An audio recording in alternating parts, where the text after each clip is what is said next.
Saya excited sekali pada pagi hari ini ya untuk berada di depan jemaat sekalian.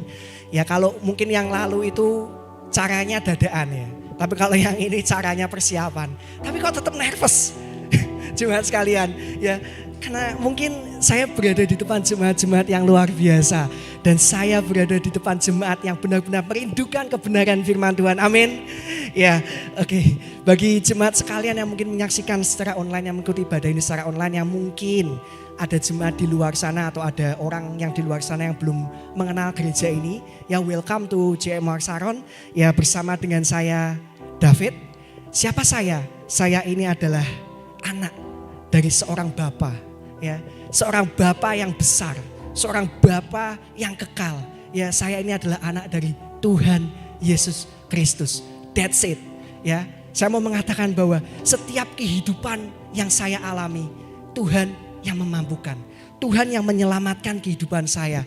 Tuhan yang membuat saya kuat. Tuhan yang memampukan setiap kehidupan saya. Sehingga saya pada pagi hari ini bisa berdiri di depan jemaat sekalian. Karena saya tahu kalau bukan karena Tuhan Yesus Kristus yang memimpin setiap kehidupan saya, ya, saya mungkin sudah jauh dari Tuhan. Karena ada banyak sekali pergumulan-pergumulan dalam kehidupan saya yang mungkin bisa menjadi alasan buat saya untuk tidak mempercayai Tuhan. Tapi saya tidak ambil keputusan itu. Ya, saya tetap percaya sama Tuhan dan saya bersyukur pada pagi hari ini saya bisa membagikan sesuatu buat jemaat sekalian. Ya, terima kasih buat JMR Saron yang sudah memberikan saya kesempatan untuk saya bisa membagikan sesuatu di tempat ini. Terima kasih juga buat Bapak Gembala yang begitu mendukung, ya, begitu encourage ya. Saya percaya Bapak Gembala tidak hanya mengencourage saya, tapi Bapak Gembala juga punya kerinduan untuk mengencourage, untuk mendorong setiap jemaat yang ada di tempat ini untuk sama-sama, yuk kita tertanam. Kalau kita sudah tertanam, ngapain setelah itu? Kita bertumbuh. Kalau kita sudah bertumbuh, kita ngapain? Kita berbuah. Ya, jadi sedikit saja ya itu intro dari saya. Saya bersyukur saya bisa berada di sini pada pagi hari ini. Ya. Pada pagi hari ini saya tetap sesuai dengan tema yang sudah diberikan gereja kepada jemaat sekalian. Ya, siapa yang tahu temanya bulan ini jemaat sekalian? Ya, saya encourage ya, saya dorong jemaat sekalian yang mungkin tergabung dalam grup WhatsApp, ketika ada buletin dibagikan, coba yuk di-download, dibaca. Karena saya percaya bahwa ketika gereja memberikan introduction atau sinopsis ya dari apa yang mau dipelajari oleh di bulan ini, itu saya percaya bahwa itu adalah sebenarnya kerinduan dari gereja, kerinduan dari Bapak Gembala untuk kita sama-sama bisa fokus terhadap itu, kita bisa tumbuh. Ya, jadi di bulan ini kita bahas tentang yang namanya kehidupan yang baru. Ya, atau pribadi yang baru. Nah, saya mau memberikan judul sharing firman Tuhan pada hari ini, yaitu adalah pikiran yang sehat.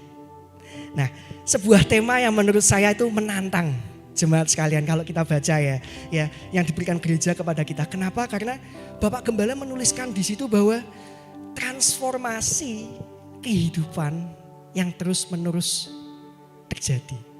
Ya, enggak hanya sekedar perubahan agama di KTP. Ingat jemaat sekalian bahwa agama itu tidak menyelamatkan kita. Ya, yang menyelamatkan kita adalah Tuhan Yesus Kristus. Dan yang Tuhan mau kita mengalami transformasi yang terus-menerus terjadi. Nah, kita percaya ya bahwa kita semua di sini adalah pribadi yang baru. Amin. Tapi kalau kita berbicara bahwa saya ini adalah pribadi yang baru, tapi cara hidup saya masih menggunakan cara hidup yang lama, bisa jadi kita ini bukan pribadi yang baru, tapi kita ini pribadi yang halu. Jemaat sekalian paham ya arti kata halu ya? Kayak ya halusinasi gitu, kayak cuman diomongkan saja tapi gak dijalani. Nah, kita mau buka ayat kita yang pertama di Kolose 3 ayat 5. Cukup panjang ini, Kolose 3 ayat yang ke-5 sampai dengan yang ke-10. Ya, dikatakan di situ, karena itu matikanlah dalam dirimu segala sesuatu yang duniawi. Nah, ditulis di sini, matikanlah jemaat sekalian, haleluya. Segala sesuatu yang duniawi, yaitu apa? Percabulan, kenajisan, hawa nafsu, nafsu jahat, dan juga keserakahan yang sama dengan penyembahan berhala. Semuanya itu mendatangkan murka Allah atas orang-orang durhaka.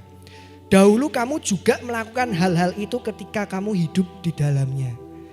Siapa yang tidak pernah melakukan hal-hal di atas ini dalam kehidupannya? Ya gak usah angkat tangan ya. Tapi dikatakan di sini bahwa dahulu kamu juga melakukan hal-hal itu ketika kamu hidup di dalamnya.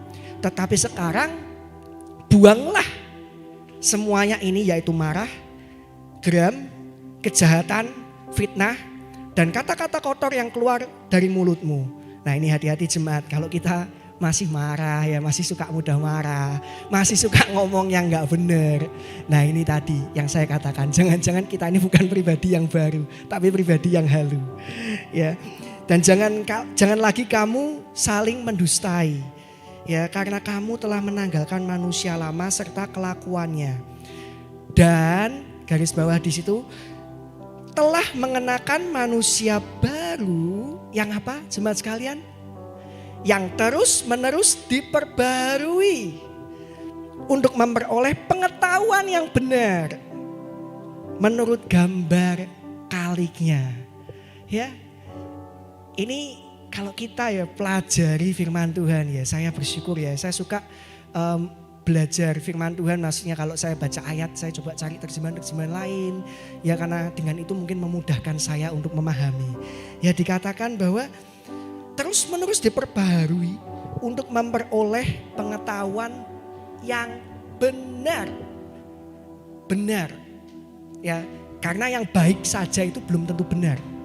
Tuhan Yesus mengatakan, akulah jalan, kebenaran dan hidup, bukan kebaikan. Ya, Tuhan Yesus itu benar. Ya, kita pegang sama-sama pengetahuan yang benar. Karena belum tentu yang baik itu benar. Ya, kita pegang transformasi yang terus-menerus terjadi untuk memperoleh pengetahuan yang benar menurut gambar kaliknya, rupa Yesus Kristus. Ya. Nah, transformasi yang terus, kehidupan yang terus-menerus terjadi ini adalah supaya kita menjadi semakin dewasa. Terjadi perubahan yang terus-menerus. Ya, transformasi terus-menerus supaya kita menjadi orang yang dewasa di dalam kita mengenal kehendak Tuhan, menjadi serupa dengan Kristus. Tujuannya itu jemaat-jemaat kalian, transformasi yang terus-menerus terjadi. Ya, nah pertanyaannya sekarang ini, apakah sekarang ini kita sudah menjadi pribadi yang dewasa? Mudah saja ya, kalau kita mau tanya sebenarnya, apakah saya ini sudah menjadi pribadi yang biasa, yang dewasa? Enggak bisa kalau kita tanya sama Bapak Gembala. Ya, karena Bapak Gembala enggak tinggal sama kita 7 kali 24 jam. Kita bisa tanya sama pasangan kita mungkin. Ya, kita cross check. Apakah aku ini sudah jadi pribadi yang dewasa dalam Tuhan belum? Atau kita tanya sama orang tua kita. Atau mungkin kita sebagai anak kita tanya sama orang tua kita. Ya. Nah, hal ini seharusnya kalau kita sudah menjadi pribadi yang dewasa, hal ini seharusnya bisa dirasakan oleh orang-orang di sekitar kita. Ada kedewasaan. Orang-orang yang paling dekat kita. Ya. Nah, ketahuilah ya jemaat sekalian, bahwa dunia ini menawarkan banyak hal yang tidak dewasa yang bisa mengubah pola pikir kita, yang bisa mengubah cara kita berpikir. Nah, di minggu lalu ya, Koiman menjelaskan mengenai kualitas, memiliki hati yang berkualitas. Nah, saya mau mengatakan pada pagi hari ini, segala sesuatu yang tidak kita jaga kualitasnya, ya, segala sesuatu yang tidak kita jaga akan turun kualitasnya. Ya, pegang ini, apapun itu, segala sesuatu yang tidak kita jaga akan turun kualitasnya. Mau ngomongin itu barang, mau ngomongin itu aset, mau ngomongin itu kehidupan kita bersama Tuhan Yesus. Ini segala sesuatu yang tidak kita jaga akan turun kualitasnya. Jangan sampai kita downgrade jadi kabel yang murahan. Ya, dikatakan kemarin kualitas kabel. Kenapa kok kabel itu harus tembaga? Karena menurut research tembaga itu hambatannya kecil. Nah, kita mau berhubungan sama Tuhan, memiliki hambatan kehidupan yang besar atau hambatan kehidupan yang kecil. Istilahnya alasan-alasan apa yang kita besar-besarkan sehingga kita malah enggak dekat sama Tuhan, tapi kita malah jauh dari Tuhan. Nah ini ya. Nah dikatakan ya bahwa Tuhan Yesus ya, saya mau mengatakan semua ya, saya belajar sesuatu di sini bahwa Tuhan Yesus itu jauh sebenarnya lebih tertarik untuk mengubah cara kita berpikir terlebih dahulu daripada mengubah kondisi yang kita alami, daripada mengubah keadaan yang kita alami. Seringkali kita berdoa, Tuhan, aku pengen Tuhan Engkau mengambil setiap pergumulanku, mengambil setiap permasalahanku dari kehidupanku. Tapi ternyata kita merasa kok Tuhan kok gak jawab doa saya ya. Tapi ternyata mungkin ketika kita introspeksi ya, ada satu kalimat yang bagus. Don't pray to inform him, but pray to involve him. Maksudnya apa? Jangan kita berdoa untuk memberikan informasi kepada Tuhan, tetapi kita berdoa untuk melibatkan Tuhan di dalam pergumulan kita. Pegang ini baik-baik. Ya, seringkali kita berdoa ya kita menyampaikan semua keluh kesah kita ya. Padahal sebenarnya yang Tuhan mau kita berubah terlebih dahulu cara berpikir kita. Tuhan lebih suka mengubah kita berpikir, cara berpikir kita, karena lebih mudah untuk mengubah keadaan daripada mengubah cara berpikir kita. Maksudnya apa? Ya, contoh nih, hanya butuh waktu 1 malam ya untuk mengeluarkan bangsa Israel dari Mesir. Ya, dengan beberapa tulah itu kemudian ketika diputuskan untuk keluar 1 malam bisa keluar ya. Tapi ternyata butuh waktu 40 tahun untuk mengeluarkan Mesir dari pikiran bangsa Israel. Pegang ini baik-baik. Kalau kita baca ya, selalu kalau ada masalah ingatnya yang lama. Selalu kalau ada masalah ingatnya yang dulu. Kok sekarang beda ya, lebih enak yang dulu. Ya terjadi semuanya ya. Saudara sekalian, jemaat sekalian, baik itu di pekerjaan, kondisi pandemi, wah dulu lebih enak, sekarang wah gak enak. Gereja mungkin, dulu lebih enak, sekarang kok beda ya. Nah ini, kita sama-sama introspeksi. Ya, kita akan belajar lebih lagi bahwa transformasi tidak akan terjadi kalau kita tidak mengubah atau memperbarui cara berpikir kita.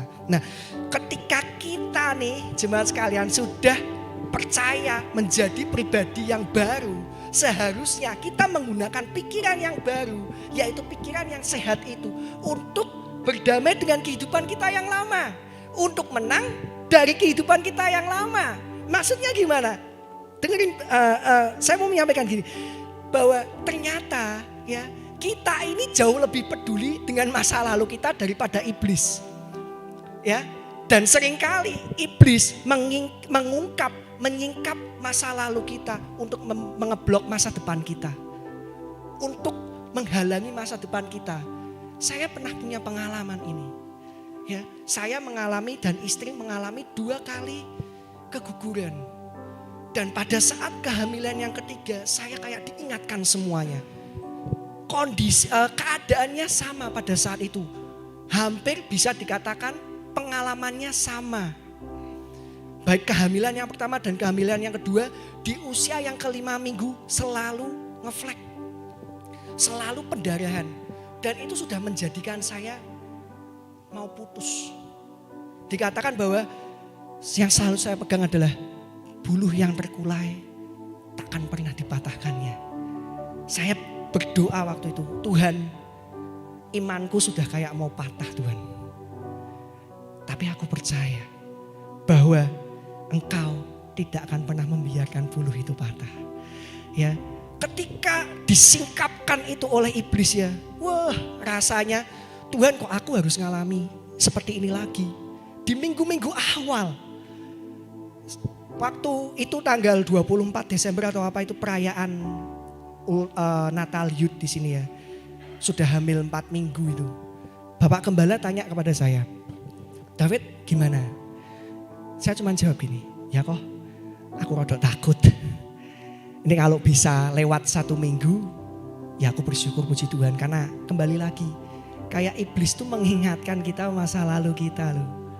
Ya, dan sebenarnya iblis tuh gak peduli masa lalu kita. Wis, ya Tapi seringkali iblis menggunakan masa lalu kita, disingkap lagi, diungkap lagi untuk ngeblok masa depan kita. Nah ini yang kita harus pegang. Semuanya ada di mana? Di sini. Pikiran. Nah, pada pagi hari ini pikiran yang sehat, ya, saya mau mengatakan adalah pikiran yang sehat itu adalah pikiran yang berfokus kepada firman-Nya. Bukan pada keadaannya. Ya, pikiran yang sehat adalah pikiran yang berfokus pada firman-Nya, firman Allah, firman Tuhan. Ya, bukan pada keadaannya. Nah, karena dengan kita memiliki pikiran yang sehat, jemaat sekalian, membuat kita mengalami kondisi yang berbeda di keadaan yang sama. 2 kali saya mengalami peristiwa ini. Tapi ketika saya meletakkan pengharapan saya, Tuhan saya percaya dalam nama Yesus Kristus. Iman saya sudah kayak buluh yang terkulai, tapi Engkau tidak akan mematahkannya. Dan benar, saya bisa fight, saya bisa kuat pada saat itu. Padahal keadaannya sama. Tapi saya bisa memiliki kondisi hati yang berbeda. Jadi jemaat sekalian mungkin yang masih memiliki pergumulan yang sama saat ini, belum menang terhadap pergumulan itu, berdoa sama Tuhan. Ya, karena dengan kita memiliki pikiran yang sehat, mungkin pergumulan kita belum selesai. Tapi percaya bahwa kita akan memiliki kondisi hati yang berbeda. Kita bisa jauh lebih bersyukur. Semua karena anugerah-Mu hari ini ada. Hal ini yang harus kita nyatakan setiap hari ya. Karena barangkali ya ketika kita doa nih, barang sungai, barang laut. Barangkali ketika kita berdoa, Tuhan kali ini aku mau mengubah Tuhan cara berpikirku terhadap keadaan permasalahan yang aku alami hari ini. Barangkali nih, kali ini di dalam pergumulan kita, Tuhan ingin menunjukkan keterlibatannya. Kita serahkan sama Dia. Tuhan, ini milik-Mu Tuhan. Saya tak bergerak sesuai dengan instruksi-Mu, jemaat sekalian. Ya. Amin, haleluya. Ya, kita akan lanjut ya. Kenapa kok kita perlu memiliki pikiran yang sehat, jemaat sekalian? Yang pertama poinnya adalah karena cara kita berpikir menentukan kualitas hidup kita. Poin yang pertama, ya. Saya mengambil quote yang bagus ya dari Margaret Thatcher ya, dikatakan, watch your thoughts for they will become actions. Watch your actions for they'll become habits. Watch your habits for they will forge your character. Watch your character for it will make your destiny. Bingung? Lanjutkan, Niko. Kita lihat gambarnya aja yang gampang ya. Dari pikiran menjadi tindakan, ya. Dari tindakan kemudian menjadi kebiasaan. Setelah itu biasa tiba-tiba jadi karakternya kita dan akhirnya membawa kita kepada masa depan. Kalau kita sudah berpikir gagal dan kita bertindak kayak orang gagal, dan kita memiliki kebiasaan seperti orang yang biasanya gagal, gak mau mencoba, gak mau mencoba, mungkin gak mau berusaha, lama-lama kita akan memiliki karakter mudah menyerah. Dan akhirnya masa depan kita apa? Kita gak akan mendapatkan satu kemenangan, keberhasilan. Ya, pegang ini baik-baik. Kenapa kok pikiran itu begitu penting? Karena cara kita berpikir itu menentukan kualitas kehidupan kita. Amsal 4 ayat yang ke-23 dikatakan ya, kita tahu bahwa jagalah hatimu dengan segala kewaspadaan, karena dari situlah terpancar kehidupan. Jemaat sekalian, jaga hati dari apa? Bukan dari serangan luar aja, tetapi dari serangan pikiran kita. Ya, kalau saya lihat dari terjemahan yang lain ya, di dalam terjemahan Good News Translation atau GNT dikatakan, Proverbs 4 ayat 23 dikatakan, be careful how you think. Your life is shaped by your thoughts. Be careful how you think. Ini gampang ini ya. Hati-hati dengan cara kita berpikir loh. Hati di sini juga pikiran kita. Your life is shaped by your thoughts. Kehidupan kita dibentuk dari cara berpikir kita. Wah, ini ketika saya mendapatkan ayat ini saya rasanya widih. Ini haleluya, luar biasa sekali. Nah, hati yang dimaksud di sini itu bukan hanya hati tetapi keseluruhan kita, pikiran kita ya. Hanya karena sebuah pemikiran ya atau opini atau sesuatu lah ya yang masuk dalam pemikiran kita itu, muncul di dalam benak kita itu, bukan berarti kita harus terlalu memikirkannya ya, terlebih berada di dalamnya ya. Karena pikiran ini ibarat pintu masuk kehidupan kita ya. Kita harus bisa ngontrol pintu masuk ini supaya tidak mencemari kehidupan kita ya. Kalau misalnya jemaat sekalian kita mengizinkan hal-hal yang negatif masuk di dalam pemikiran kita ya, bahkan sampai hal-hal tersebut menguasai pikiran kita, maka bisa dipastikan bahwa kehidupan kita ini ya arahnya selalu kepada hal-hal yang negatif. Merasa tidak bisa, merasa tidak mampu, merasa aku ini bukan siapa-siapa, aku tak pernah dianggap, saya tidak pernah dianggap ya, merasa nggak layak ini loh ya. Dan akhirnya berujung kepada apa? Rasa minder. Ya awal mulanya gitu masuknya ya, intronya gitu dari pikiran-pikiran, kita izinkan hal itu masuk, akhirnya kita jadi minder. Ya. Nah minder ya, kalau kita berbicara mengenai minder, menurut kamus besar bahasanya David ya, minder itu diambil dari kata mind. M-I-N-D, mind, minder, mind, pikiran ya. Nah seringkali ketika kita yang merasa minder ya, merasa aku kok gak bisa ya kayaknya ya, aku kok gak mampu ya. Nah seringkali kita yang merasa minder tadi sebenarnya karena pikiran kita sendiri yang membuat kita merasa minder, tidak mampu, tidak bisa dan tidak layak ya. Langsung kayak di dalam pikiran tuh langsung seperti tervisualisasikan. Oh ini aku sepertinya saya nggak bisa ini untuk ini ya. Nah sempat terlintas ya pada pagi hari ini. Bulan lalu ketika saya diminta untuk sharing ya, sempat terlintas sebenarnya dalam pemikiran saya ya. Apakah pagi hari ini tuh saya layak berdiri di depan ini? Ya, terlintas kayak wah, apa saya bisa? Apa saya sanggup? Dan ini pasti ya pernah dialamin oleh jemaat sekalian. Ya, namun satu hal yang harus kita pegang sama-sama di dalam kehidupan kita, bukan manusia melayakkan manusia, tapi Tuhan Yesus yang melayakkan kita.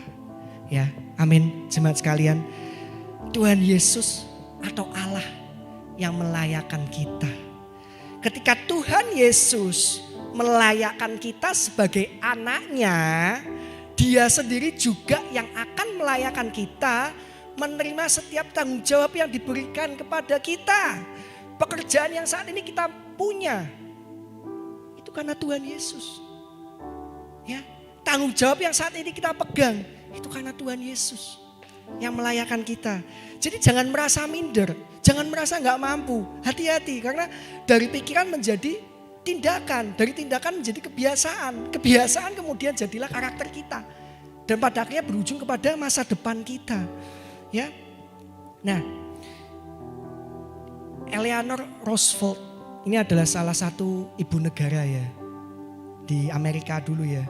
Dikatakan bahwa no one can make you feel inferior without your consent.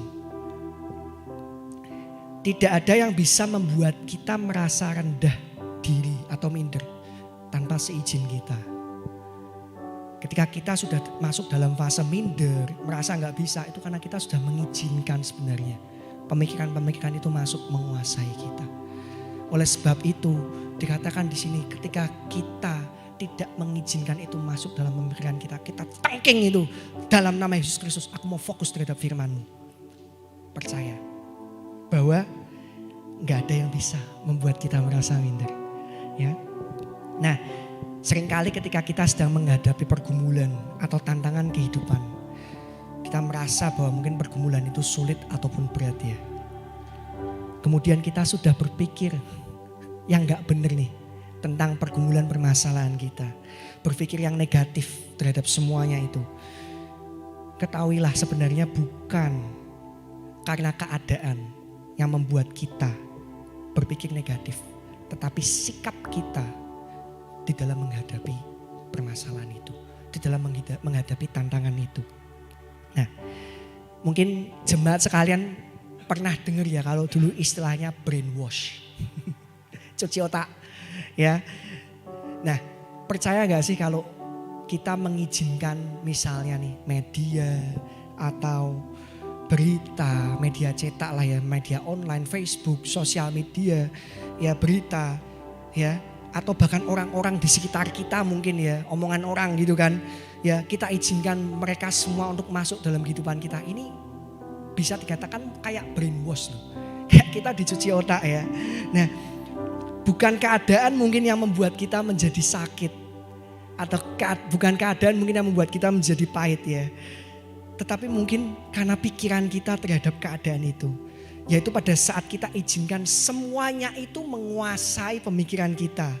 Ya, seolah-olah pemikiran kita tuh di brainwash oleh media, oleh Facebook, oleh apapun itu, sosial media ataupun kita di brainwash oleh orang-orang di sekitar kita. Kita izinkan mereka untuk ngomongin kita ya. Kita seakan-akan kita mengizinkan di brainwash. Nah, karena bisa saja jemaat sekalian ya, semuanya itu malah membenarkan keadaan kita, bukan membenarkan sikap kita di dalam menghadapi keadaan itu. Ya, nggak berhasil. Oh ya benar, aku sudah nyoba itu memang nggak bisa kok. Saya sudah nyoba memang itu nggak berhasil. Kamu mau nyoba itu, oh kita nggak bisa. Nah, membenarkan keadaan, bukan membenarkan cara berpikir kita terhadap keadaan itu. Nah ini, nah. Selalu ada banyak alasan untuk kita berpikir negatif. Seperti tadi yang saya katakan, selalu ada banyak pilihan untuk saya memilih untuk enggak dekat sama Tuhan. Selalu ada banyak sekali alasan untuk jemaat sekalian enggak datang pagi ini di tempat ini. Tapi hanya ada satu alasan. Ya, hanya ada satu alasan untuk kita bisa bangkit dan berpikir positif terhadap keadaan kita. Yaitu Yesus Kristus sudah memberikan kemenangan atas keadaan dan pergumulan saya.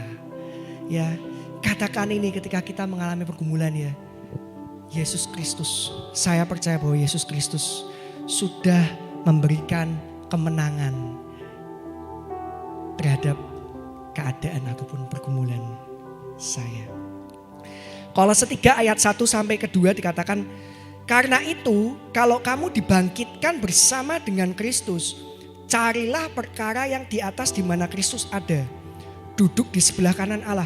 Pikirkanlah perkara yang di atas, bukan yang di bumi. Sudah dikasih caranya, pikirkan perkara yang di atas. Jangan mikirin yang ada di bumi. Maksudnya pikirin perkara yang di atas itu bagaimana jemaat sekalian? Yaitu ketika kita mengawali pagi kita. Ketika kita mungkin bangun pagi, kita mengawali pagi kita, ya, kita berpikir, kita berdoa bahwa aku percaya, saya percaya bahwa hari ini akan ada kemenangan. Saya percaya hari ini akan ada kesuksesan. Saya percaya hari ini ada sukacita yang luar biasa di dalam kehidupan kami. Ya, jadi pikirkanlah perkara yang di atas, bukan yang ada di bumi. Pikirkan kemenangan. Tuhan Yesus sudah membuat kita menang atas pergumulan kita. Amin. Ya, kemudian yang kedua, karena pikiran, kenapa kita perlu pikiran sehat? Karena pikiran merupakan tempat lahir dosa. Dikatakan di dalam Markus 7 ayat 21 sampai 23 ya. Tapi saya baca dalam terjemahan TSI ya. Pikiran merupakan tempat lahir dosa. Poin yang kedua. Karena dalam diri, Markus 7 ayat 21 sampai 23. Karena dari dalam diri, yaitu hati dan pikiran, berasal segala macam keinginan jahat seperti mencuri, membunuh, berbagai dosa percabulan, berzina atau perbuatan hawa nafsu yang lain. Juga iri hati, rakus, berbuat jahat, menipu, menjelekkan orang lain, sombong dan keras kepala. Ini nih. Semua hal yang jahat itu datangnya dari dalam hati dan pikiran manusia. Dan itulah yang menentukan apakah seseorang menjadi najis di hadapan Allah atau tidak. Godaan itu selalu datang tiap hari jemaat sekalian. Dan seringkali godaan itu yang membawa kita ke dalam pencobaan. Jadi jangan sampai kita malah Tuhan membawa kita dalam pencobaan. Ya barangkali karena kita tergoda kemudian kita terjerumus dalam pencobaan ya. Nah coba kita cross check diri kita masing-masing jemaat sekalian. Sebenarnya kita ini takut terhadap dosa apa takut terhadap upahnya. Karena seharusnya ketika kita sudah menerima Allah, menerima Tuhan Yesus dan kita menjadi pribadi yang baru, jangan lagi kita mengizinkan dosa menguasai kita. Tetapi izinkanlah Roh-Nya menguasai diri kita. Supaya setiap pikiran, perkataan dan tindakan kita mencerminkan Kristus hidup di dalam kita. Ya. Kejadian 3 ayat 5 sampai dengan yang ke-6 bahasa Indonesia masa kini dikatakan, Allah mengatakan itu karena Dia tahu jika kalian makan buah itu, pikiran kalian akan terbuka. Ketika manusia jatuh dalam dosa ya. Kalian akan menjadi seperti Allah dan mengetahui apa yang baik dan apa yang jahat. Perempuan itu melihat bahwa pohon itu indah dan buahnya nampaknya enak untuk dimakan. Dan ia berpikir, siapa yang berpikir? Perempuan. Jadi ini bercanda aja. Jadi hati-hati kalau mungkin wanita sudah mulai berpikir ya. Enggak, ini bercanda aja. Wanita adalah orang yang luar biasa ya. Perempuan itu melihat bahwa pohon itu indah dan buahnya nampaknya enak untuk dimakan. Dan ia berpikir alangkah baiknya jika dia menjadi arif. Sebab itu ia memetik buah pohon itu lalu memakannya. Dan memberi juga kepada suaminya dan suaminya pun memakannya. Dosa pikiran muncul sebelum dosa tindakan. Ya, jemaat sekalian. Dengan kita berpikir kita sudah bisa berdosa kok. Ya. Nah, menurut research ya, mata itu melihat segala hal, bisa melihat segala hal ya. Tetapi ketika kita mungkin memilih untuk tidak memikirkannya, maka seakan-akan gambar itu tidak terlihat di dalam mata kita atau dalam pikiran kita. Contoh nih, misalnya nih, saya punya pengalaman, saya pengen beli motor dulu. Warnanya Jupiter hijau. Ya mungkin jemaat masih ingat saya pakai Jupiter hijau. Dulu enggak kepikiran beli motor Jupiter hijau. Tapi setelah beli Jupiter hijau ngelihatnya loh kok ternyata banyak juga yang pakai Jupiter hijau ya. Nah kayak gitu contohnya seperti itu ya. Jadi ketika kita memutuskan enggak memikirkannya itu seolah-olah visual itu tidak nampak dalam pemikiran kita. Misalnya rambu-rambu lalu lintas. Jemaat sekalian mungkin yang enggak sengaja ngelanggar rambu-rambu lalu lintas mungkin kita enggak melihat itu. Ya, jadi kita ngelanggar rambu-rambu lalu lintas. Tapi menurut research jemaat sekalian, otak kita membutuhkan waktu sekitar 13 milisecond untuk memproses apa yang kita lihat. Dan rata-rata mungkin 200 sampai 300 milisecond untuk memproses apa yang kita lihat. Ini kalau orang IT tahu yang kayak ping gitu. Kalau pingnya di bawah 100 lancar koneksi, main game oke. Ya, ini tapi rata-rata otak kita bisa memproses itu dalam waktu yang sangat cepat. Ya. Tanpa mata kita bisa melihat loh dengan pikiran kita. Contohnya apa? Ketika jemaat sekalian berpikir mengenai nasi kuning, langsung kebayang di pikiran ya, nasinya kuning, ada ayamnya, ada apa lagi? Ada telurnya, ada ijo-ijonya. Kemudian kita pikirkan apa lagi? Kita pikirkan menjadi kaya misalnya. Kita langsung beli mobil, apa ini, wah rumahnya gini-gini. Atau kita mungkin maaf ya, ketika kita memikirkan pornografi, di pikiran kita kebuka semua. Jadi itulah kenapa kita harus berhati-hati. Kenapa kok kita harus punya pikiran yang sehat? Karena pikiran itu tempat lahir dari dosa. Ya. Nah, setiap orang tentu pernah jatuh di dalam dosa. Semua. Nggak ada orang yang nggak pernah jatuh di dalam dosa. Tapi kalau kita tetap berada di dalam dosa, itu masalah. Ya, jemaat sekalian. Jadi transformasi yang terus-menerus jadi. Kita minta pertobatan yang terus-menerus terjadi. Kalau kita sudah berbuat salah, berbuat dosa, jangan diulang lagi. Ya. Kemudian yang terakhir ya, jemaat sekalian. Kenapa kok kita perlu pikiran sehat? Karena pikiran yang sehat merupakan kunci hidup damai sejahtera. Pikiran yang sehat merupakan kunci hidup damai sejahtera. Dalam Roma 8 ayat yang ke-6, tapi saya baca dari versi terjemahan AYT. Roma 8 ayat yang ke-6 dikatakan, untuk menaruh pikiran pada daging adalah maut. Tetapi menaruh pikiran pada roh adalah hidup dan damai sejahtera. Untuk menaruh pikiran pada daging adalah maut, tetapi menaruh pikiran pada roh adalah hidup dan damai sejahtera. Kita jemaat sekalian ya, jangan jadi jemaat yang kebalik kebolak. Kita maunya hidup damai sejahtera, tapi mikirnya daging terus. Kita maunya hidup senang, hidup sukacita, hidup damai sejahtera, tapi yang kita pikirin ya itu tadi, daging. Kita mikirnya dosa, kita mikirnya hidup kita yang lama. Ya, nah perlu kita ketahui bahwa sebenarnya cara kita untuk bahagia itu sudah ditulis di situ. Yaitu pada saat kita menaruh pikiran kita di dalam roh. Menaruh pikiran kita di dalam roh. Ya, saya mau mengatakan ya jemaat sekalian, hidup damai sejahtera tidak ditentukan dari berapa nominal yang ada di bank kita. Tetapi hidup damai sejahtera tergantung kepada berapapun nominal yang ada di bank kita, Tuhan pasti cukupkan. Tuhan pasti berikan semuanya, cukupkan. Ya, hidup damai sejahtera bukan tergantung juga pada kesehatan kita. Kalau mungkin kita lagi sakit, kita percaya bahwa hidup damai sejahtera itu bergantung pada apapun sakit penyakit yang saat ini sedang kita alami. Ya, kita percaya bahwa Tuhan Yesus, Dia yang akan menyembuhkan. Ya, amin, jemaat sekalian. Ya, saya nggak lama lagi ya, sudah cukup ya. Yang terakhir, ya, Filipi 4 ayat 7 sampai dengan yang ke-8. Ya, waktunya sudah mau habis. Terima kasih ya sudah diberikan kesempatan jemaat sekalian. Dikatakan demikian, damai sejahtera Allah.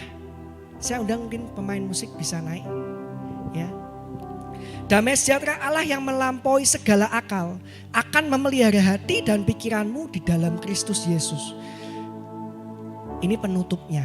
Jadi dapat cara.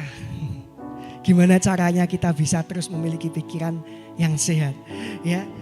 Jadi akhirnya saudara-saudara, semua yang benar, semua yang mulia, semua yang adil, semua yang suci, semua yang manis, semua yang sedap didengar, semua yang disebut kebajikan dan patut dipuji, pikirkanlah semuanya itu. Amin, jemaat sekalian. Amin. Ya.